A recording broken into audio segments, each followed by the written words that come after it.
Hello, I'm Penny Davies. In this programme we'll be looking at some of the issues that were discussed during the second National Folklore Conference that were held at this college in Lindfield, Sydney during October 1986. The pictures you saw during the opening of the programme came from the annual Bush Music Club Festival held in Sydney prior to the conference. Later in the programme you'll see some more of these events.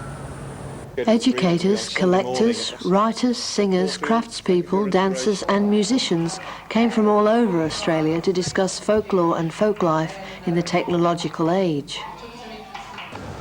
The conference addressed a number of themes, but in this programme we'll look mainly at the issues dealt with in the two conference themes of leisure and education.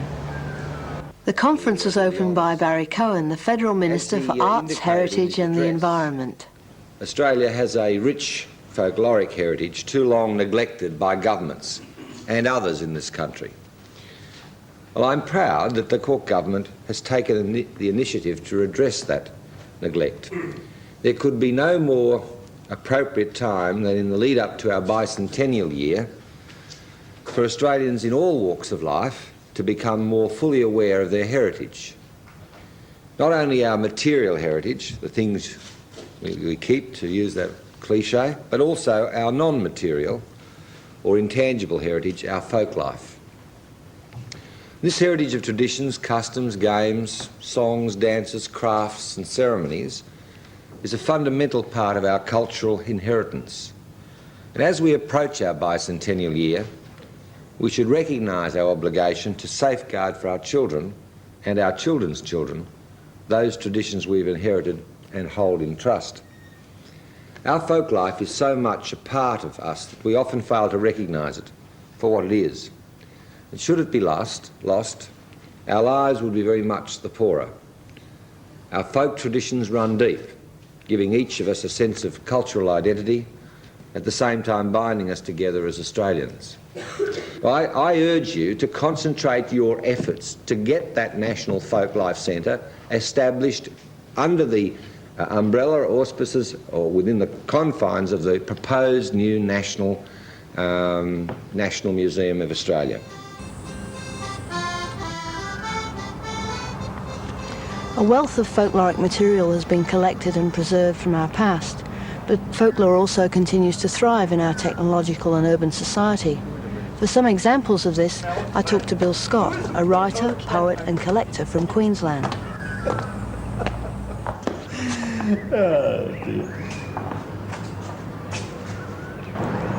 Bill Scott, your long involvement in folklore of all kinds has led you to the urban myth.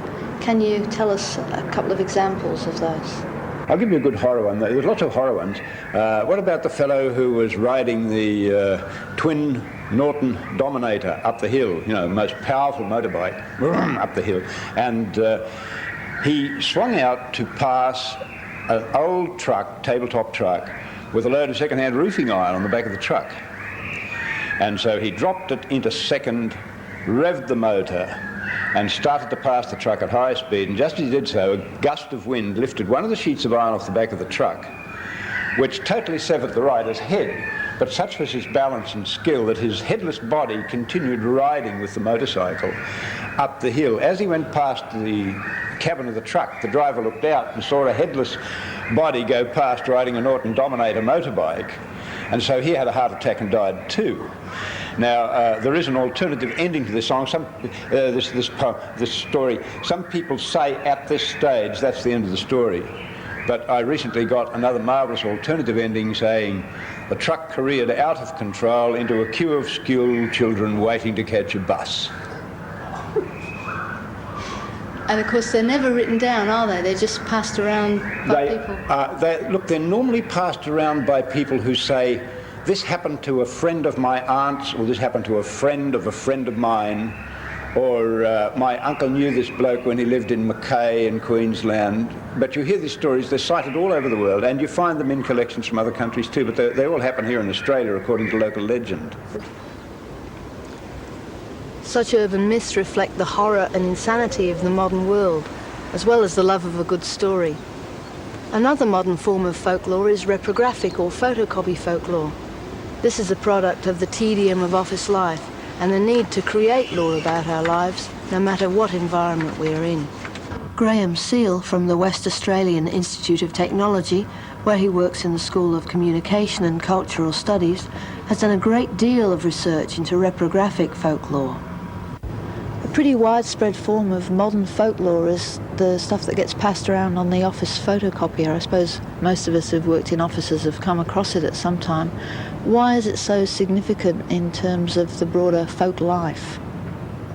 I think it's significant in a number of ways, Penny. First of all, the sheer volume of the material. A couple of my students recently did a project in which they went into an office which had about 100 people working in it, and they spent 2 hours there, and they came out with nearly 300 separate items of this reprographic material. Reprographic folklore itself, of course, may be a bit of a mystery to people. Basically, it's of two main kinds. The first kind is what I call the pictorial kind, which consists of various folk cartoons generally, or little visual jokes, such as the goofy office worker with the teeth who says 6 months ago I couldn't spell English, or now I'm an English teacher. Those sorts of things that are put up on walls, anonymously appear on walls in offices and corridors. And the second main type is what I call the non-pictorial type, which, as the name suggests, is very much to do with the printed, written or typed type of material that circulates. It may be in the form of letters, it may be in the form of stories, it can be poetry or songs, and it's a very widespread and very, I think, significant form of modern folklore. Where does it come from? Is it like jokes that come from nowhere? Jokes are a good comparison, I think. They do. Reprographic folklore does just appear out of nowhere and appears to go to nowhere as well. It's very much a ephemeral form of folklore, yet one that keeps going. It's been around now since at least the Second World War, and since the rise of mass micro copying equipment of various kinds. And I think it will continue to be around for a very long time because it fulfills a number of very important functions for people. It allows them to express their fears and frustrations in particular situations, allows them to get out their aggressions, nasty things about bosses or other people in the workforce that they don't like. And I think because of that it will continue to be with us for quite a while yet.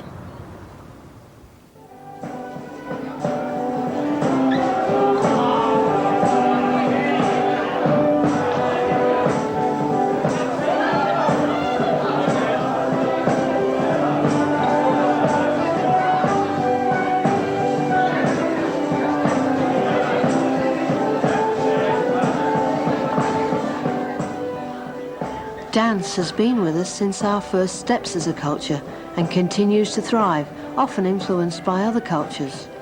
We invent new dances for our leisure activities, but also continue to look back to traditional dance forms and in this way form a unique link with our past.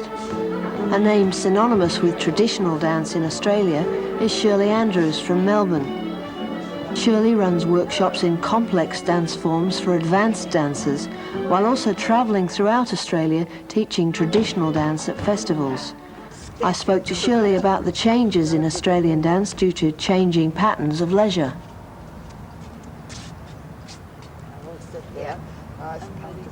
The recent bush dance boom must have been quite exciting for traditional dance fans. But is it in the manner of a fad, or does it have a deeper interest, this revival of interest in traditional forms of dancing? Well, it's always possible it may only be a fad because we're so dominated by fashions these days. But I think there is possibly a deeper interest in people have a natural need to dance, or used to in earlier days, and disco dancing, which is the main social dance now, is not terribly interesting if you're really interested in dancing. It's has very little social contact, and can't have much conversation because the music is too loud, and the rhythm of the music is to only have the same old 4/4 beat all the time. You don't get much variety. So I think it could be for young people that they did want some other sort of more social dance as well. Basically, how has traditional dance changed since the entertainment revolution? Well, it went through quite a sort of series, the social dance did, with the First World War, with the introduction of ragtime music.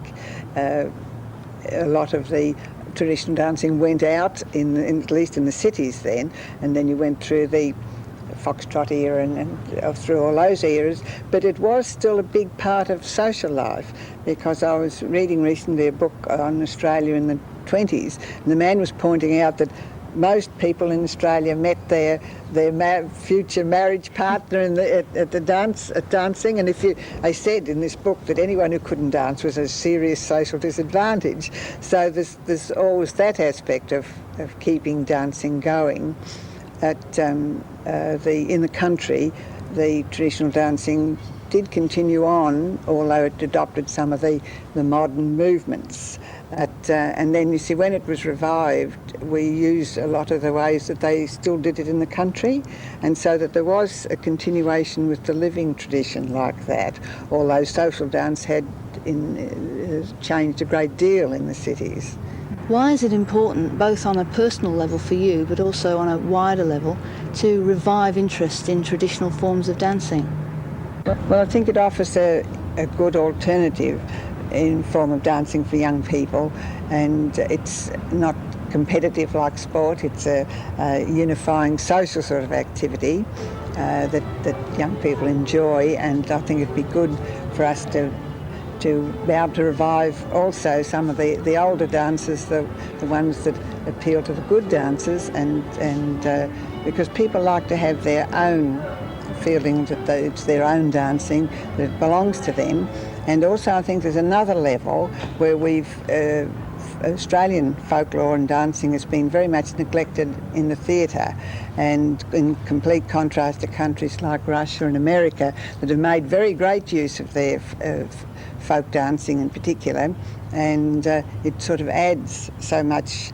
You have it on both on the what you might call the high cultural level, and then in personal life, to have this other sort of dancing that really does sort of unite our past, and that we continue it now.